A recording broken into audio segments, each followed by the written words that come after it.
So this is going to be just a really quick introduction to the program called Everyday Speech. And so as part of grant funding, Tracy had asked if there were any programs that we thought would help for social emotional learning. And I have done this as like a trial, but I've never had access to the full program before.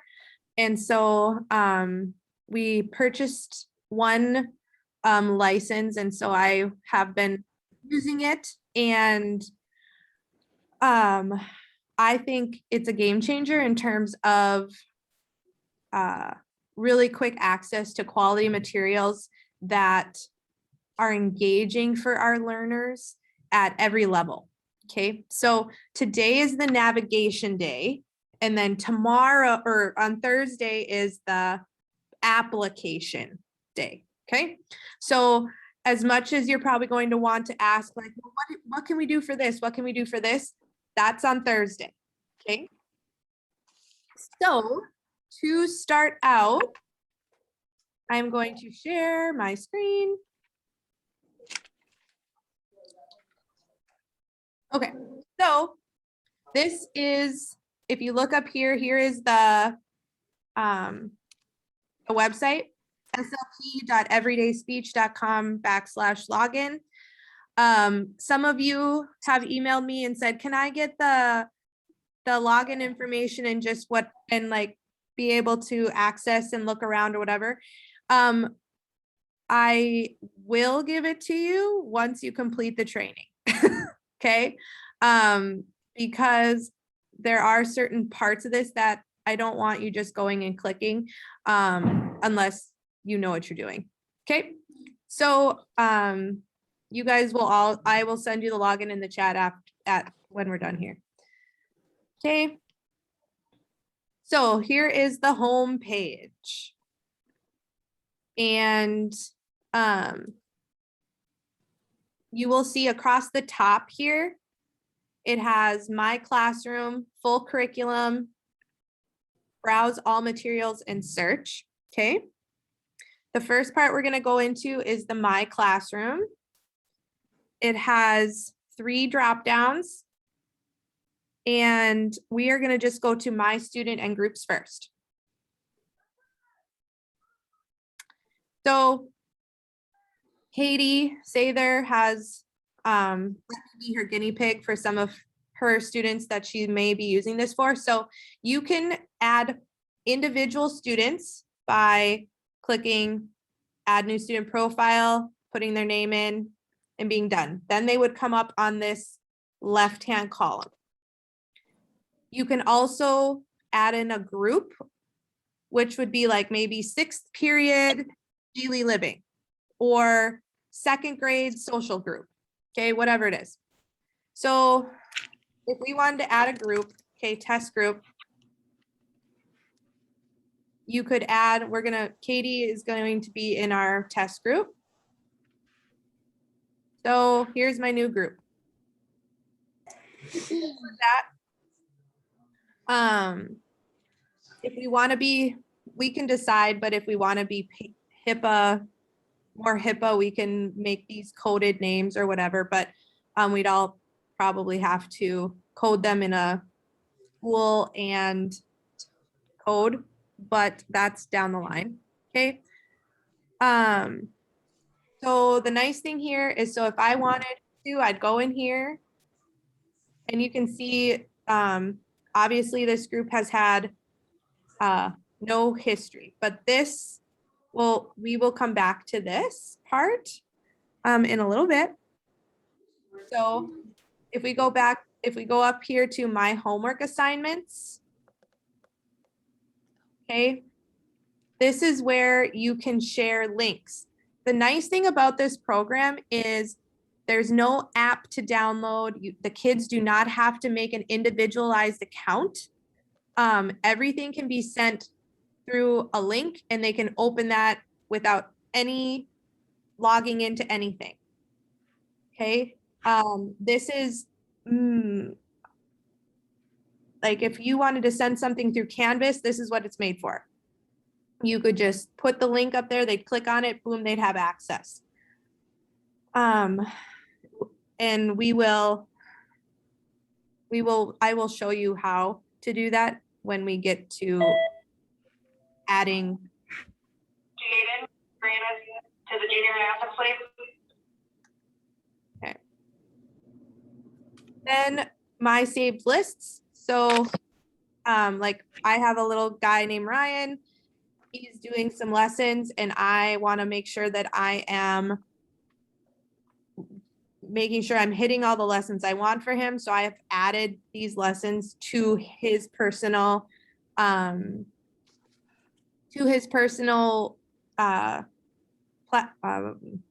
folder. Now, if I wanted to send this as homework, okay, I would click send as homework. I would copy this link and then it gives you copy the link above and share to students via email, Google Classroom, Canvas. No account is needed. Student will self-report that they completed the material. And then you would see a list of all things finished. So you can keep track of if kids are doing this as homework. So you just copy the link and then you would go to your email, you'd go to your Canvas page. I don't know what other schools use, like Class Dojo or something like that. Seesaw, whatever it is. Okay. And then that child would be able to open it up, do it, complete it, and you would get notification when you go back in here that the child did it.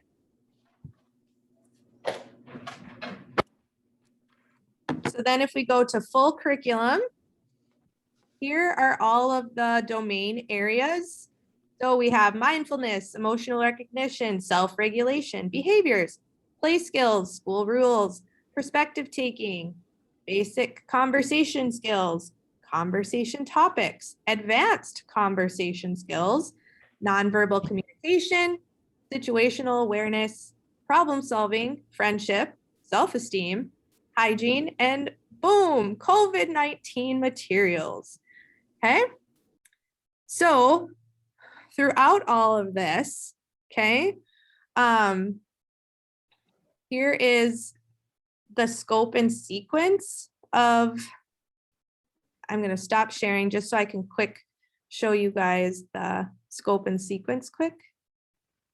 Are you able to see this? I don't think so. Hold on.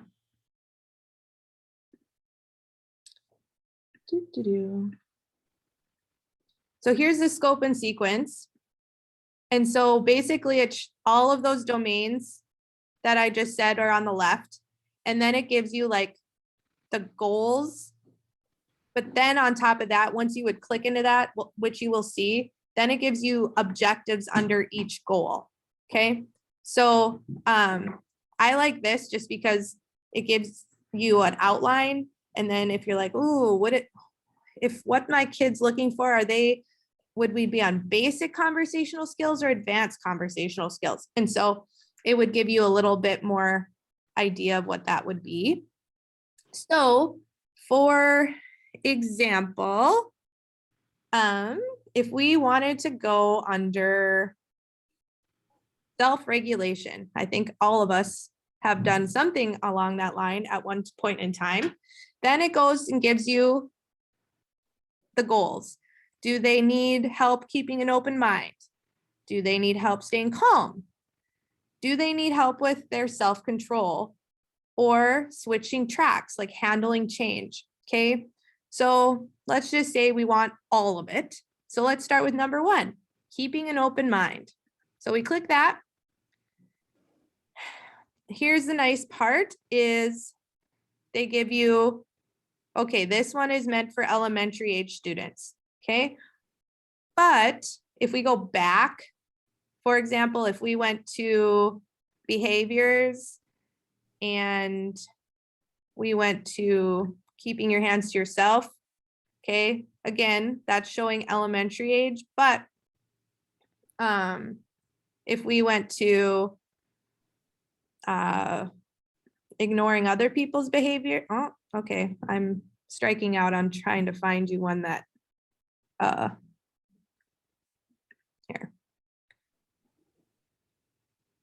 Here, identifying feelings. So like Patty in her preschool, she would have stuff here for pre-K, kindergarten, elementary, here you go.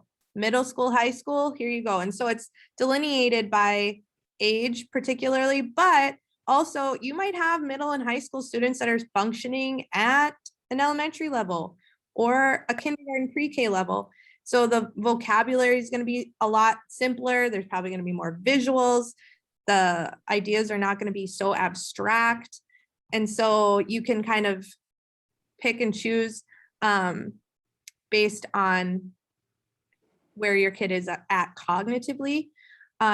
You can download the visual supports like instantly before you even start the lessons. And so if that's kind of, if you would then click into this, then it shows you lesson 1, lesson 2, lesson 3, and lesson 4. So each unit has all of these lessons with videos that are done with kids of that age group. And they're very good videos. I mean, they're trying not to be cheesy and they're with real life situations. They're not these outlandish ideas. They're very, very down to earth. And they're, and we'll get into those, but this is kind of the layout. So then you would click if we want to do lesson 1. It shows you what to do. Watch the video, review the video, play this game, download the visual tools. Okay, here is where you can save to a list, meaning I can save it to Ryan's lessons. I can make a new list. Here you can have it marked as seen, meaning you did it, or you can send it as homework. So then if we go to the next part, so browse all materials, here is where if you have a very specific thing you're looking for or a specific age group, or if you know that your kid really needs paper pencil activities versus games versus videos, here's where you can filter those out or in. So for example, if I'm working on self-regulation for maybe high school students, okay, here's all of the stuff that they have for that. But then I just want videos for self-regulation for high school students. Here's all the videos that have to do with that. And then you can pick based on the, you know, which you think. The other part they do is they show you the level. So, you know, if your kid is just starting, you probably want to start in the emergent category, moving to intermediate and then advanced.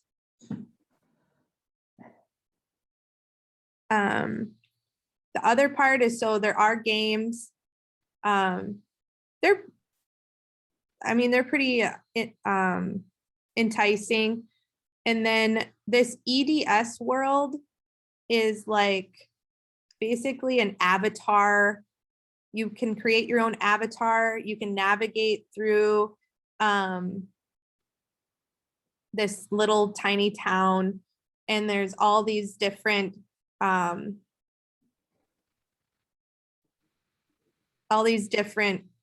situations that can arise. And so if you go, I don't know if it's going to let me go through this, but here's your little town. here's your little person. You can have a goal list and be clicking through here to set up what you want them to do in their little town. Okay. You can change your avatar. Thank you for making this painless. I really appreciate that. I'd be fantastic again. No, Oh, you're welcome. because do you see the other one we have to fill out? It's like a book. So there's I live in my own little world. It's So then the search, then there's just the search up on top. And so, I don't know. I haven't even put this in there, but if we want to like body odor, oh, that's not how you spell odor. Right? Is it O? Odor? I don't know. I don't know. Body. Let's just do body and see what comes up. Okay, body scan, body language, wiggling body scan, like all these things that have to do with the body. If we maybe go, let's see if anything comes up. Safe hand, so hitting, safe hand, safe feet, how to get attention. And so if you're just struggling and you're like, okay, I want to do something that has to do with something, here you go, and you can see and work through it that way.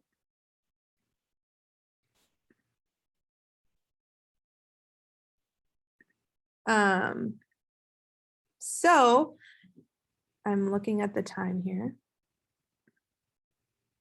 Okay, so that was just a really broad overview of the navigation part. Like I said, they make it super, super, super simple in terms of when you go to this full curriculum and like the mindfulness videos, breathing, stretching, meditation. I know a lot of you are already incorporating meditation into your classrooms, but here, you know, there's brain breaks, there's keeping focus, being mindful, having a body scan, things like that. The COVID-19 materials are really interesting. Like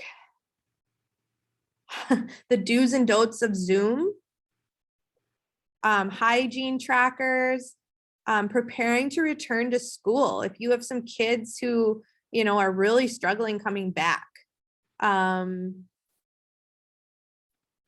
like a kindness paper chain, making your own schedule. I know this would have been really helpful for a couple students of ours at the junior high level when we were during the shutdown. A video on how to wash your hands.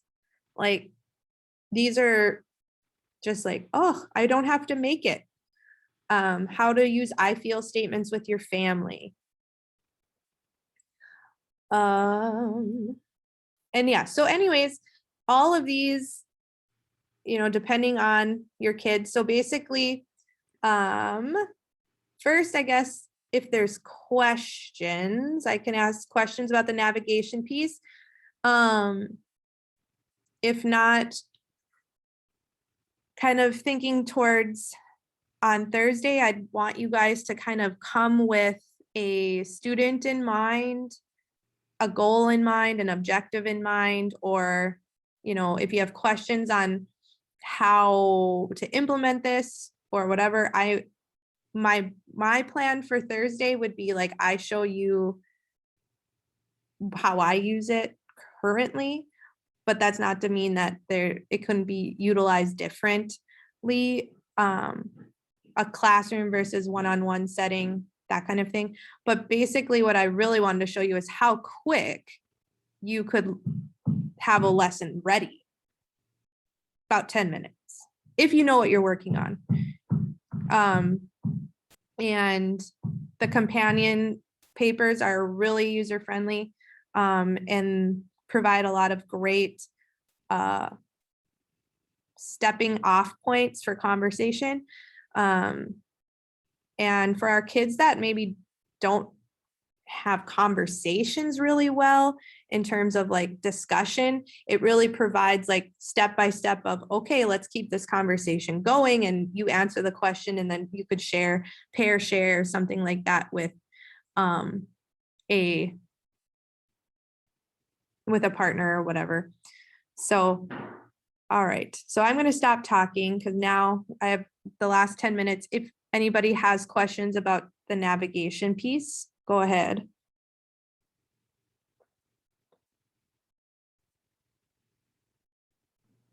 Natasha, I was just wondering about the licensure for this.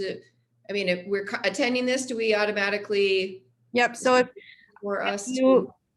you watch both sessions, then like I will put this recording and the other recording on like my private YouTube channel. And then if a person is going to miss on Thursday, you ask me for the link, I'll send you the link. Therefore, then I know you're going to watch the second one, and then I'll send you the login information. The biggest thing is, so tomorrow I think it's worth talking about of how we organize what we're using, because it's going to get to be a bloody mess if we don't have a system in place, being we only have the one license. Now, I don't know how many groups we can make or anything like that. Like, I haven't looked into what particular, I know we have a pretty hefty license for it, but yeah. But I don't think it should be that difficult. It's just making sure that we are all doing it the same way. And so, like I said, the individuals that I have in there now are just because I wanted to show you what it looks like populated. It's, but we can put it under we can do it under a coding system or something like that. Natasha, because all the groups and all the kids will be on like that front page, right? Yeah, yep. So you have to put kids into a group, you have to have them as an individual student first, then you can add them into the groups, which I think is probably the best way to go, as we use the grouping even if it's just one student, like putting them like Michelle's group number 1, Michelle's group number 2. So that we're always using the group feature, so then no one's messing with the individuals on the left. And then if we are a group, should we be maybe putting them by initials rather than names? Well, your group would be under your name. Right, but Yeah, the only thing with initials is you're gonna have to do your initial and your school.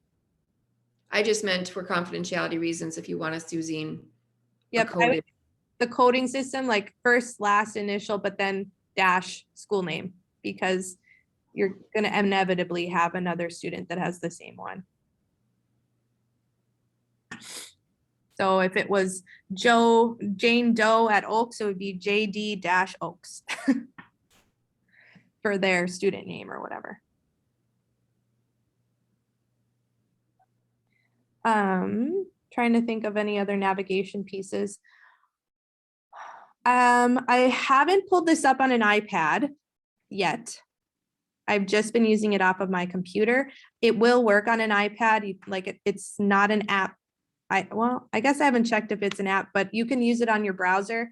And for those of you in Valley City, or those of you who have iPads with like Apple Pencils, would be really cool, because we'll get into it tomorrow, but there's highlighting features with the videos. So where you can like highlight the kid's eyes, highlight the kid's shoulders if they're hunched or something like that. So we'll go over that tomorrow or Thursday. So yeah, going off of Thursday. So if you're not going to be here Thursday, just if you haven't emailed me, email me, and then I will make sure I will keep a list. And then once I record Thursdays, I will make sure I get that out to you. And then I will send out a app. Like if you're doing both, I'll just, once we're at the end of Thursday, then I'll put the username and login in the chat. You guys can all just save that to your computer.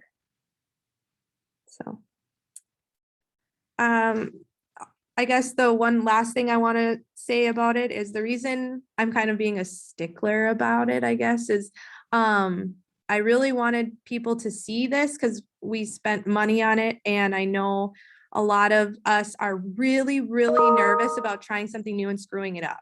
Okay, like then we won't even try it because we're afraid to screw it up.